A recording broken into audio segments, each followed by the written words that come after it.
Phone call కూడా ఏదో leak అయ్యి మొత్తం మోతమవుతుంది సోషల్ మీడియాలో. ప్రతిపక్షంగా విఫలమైన బీఆర్ఎస్ మాజీ ఎమ్మెల్యే బాలరాజు సంచలన వ్యాఖ్యలు. బీఆర్ఎస్ను వీడిన మాజీ ఎమ్మెల్యే గువ్వల బాలరాజు ఆ పార్టీపై సంచలన వ్యాఖ్యలు చేశారు. బుధవారం నాగర్ కర్నూలులో విలేకరులతో మాట్లాడుతూ అసమర్థ నాయకత్వం కుట్రలు చేసి తనను ఓడించిందంటూ బీఆర్ఎస్పై మండిపడ్డారు.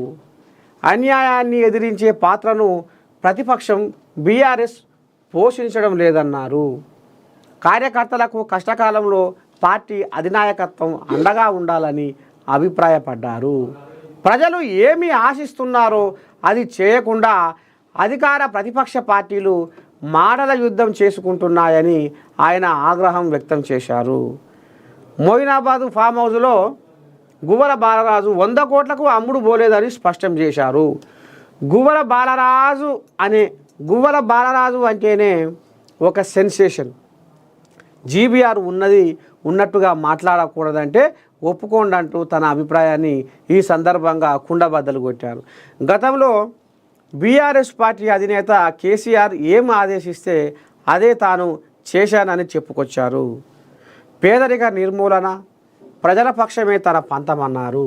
తనకు బీజేపీ, కాంగ్రెసు పార్టీల అధినాయకత్వం నుంచి పిలుపు వచ్చింది, కానీ తన వాయిసు ప్రజల పక్షాన బతికి ఉండాలంటే స్వేచ్ఛ ఉన్న పార్టీ తనకు కావాలని పేర్కొన్నారు. తొందరలో తన దారి ఏమిటో నిర్ణయిస్తానని స్పష్టం చేశారు. మొత్తానికి ఈ కోల్యాగ బీజేపీ కోల్యాగతోటి రాసుకొని పూసుకొని తిరుగుతుంది అనేది ఇప్పుడు సోషల్ మీడియా కూడా కోడై కూస్తుంది. ఇప్పుడు ప్రతిపక్షంగా విఫలమైన బీఆర్ఎస్ మరి నిజమేనా? పెద్ద మనిషికి ఇప్పుడు 2 ఏళ్లకు కొద్దిగంతా సెగదలిగి ఏదో ఒకటి చెయ్యాలి లేకపోతే ఇక ఏదో అవుతట్టుంది, ఇక నేను బాయికాడకి వెళ్ళి పట్టణంలో అండబెట్టాలి, ఈ బాయికాడ ఉంటే ఇక అంతా వచ్చిరాని వ్యవహారం అవుతుంది, కలిసిరాని వ్యవహారం అవుతుంది, ఎవరికి ఏం చెప్పలేకపోతున్నా, ఎవరు నా కాడికి వచ్చి ఏం చెప్పలేకపోతుర్రు, ఇక పట్టణంలో అండబెడతా అనేది ఇప్పుడు పెద్ద మనిషి ఇక మరి పట్టణానికి సిద్ధమవుతుండట. మరి ఏంది ఒక్కసారి బీఆర్ఎస్ కోయిలాగని లైన్లో తీసుకుంటే గట్టు రామచంద్రరావు లైన్లో తీసుకుందాము. ఈ కోయిలాగ ఏమంటుందో చూద్దాం. బీఆర్ఎస్ పార్టీ సీనియర్ నాయకుడు గట్టు Ramachandra Rao.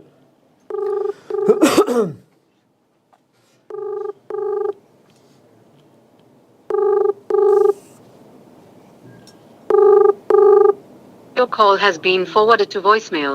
The person you're trying to reach is not available. పెద్ద మనిషి బిజీగా ఉన్నట్టుగా ఫోన్ లేచిండో లేవలేదు పెద్ద మనిషి.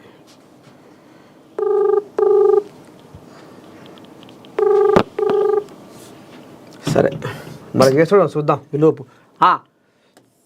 ఇది కథ. ఈ కోడిలాగా ఈ ఆశ వదులుకొని పోయింది. ఈయనతో పాటు ఇంకా పాలమూరులో డీకేఆర్ నమ్మ చక్ర తిప్పుతుంది.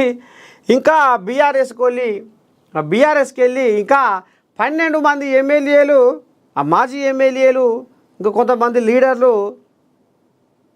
చిన్నగా ఇక మరి కారు దిగిపోయే యాళ్ళ అవుతుంది అనేది కూడా సోషల్ మీడియా కూడా కూస్తుంది. మరి ఈ కథ ఏం జరుగుతుందో ఏం కథ కానీ మొత్తానికైతే ఇక ఆ కోయిలాగే నిజమైన అందులో ఉన్న కోయిలాగే గువ్వ రివ్వున ఎగిరొచ్చి కారులో ఉన్న రోజులేమో సపోర్ట్ చేయలేదు. ఇక కారు దిగినాక ఆంబాయం వెళ్ళబోసుకుంది. ప్రతిపక్షంగా విఫలమైన బీఆర్ఎస్ అంటే ఇక ఈ కాంగ్రెస్ వాళ్ళు అన్నట్టుగానే ఆ పెద్ద మనిషి అసెంబ్లీకి వస్తలేడు, మాట్లాడతలేడు, సర్కారును నిలదీస్తలేడు. గతంలో ఏం జరిగింది, ఇప్పుడు ఏం చేస్తుర్రు, సలహా సూచన ఏది లేదు, ఎక్కడ లేదు.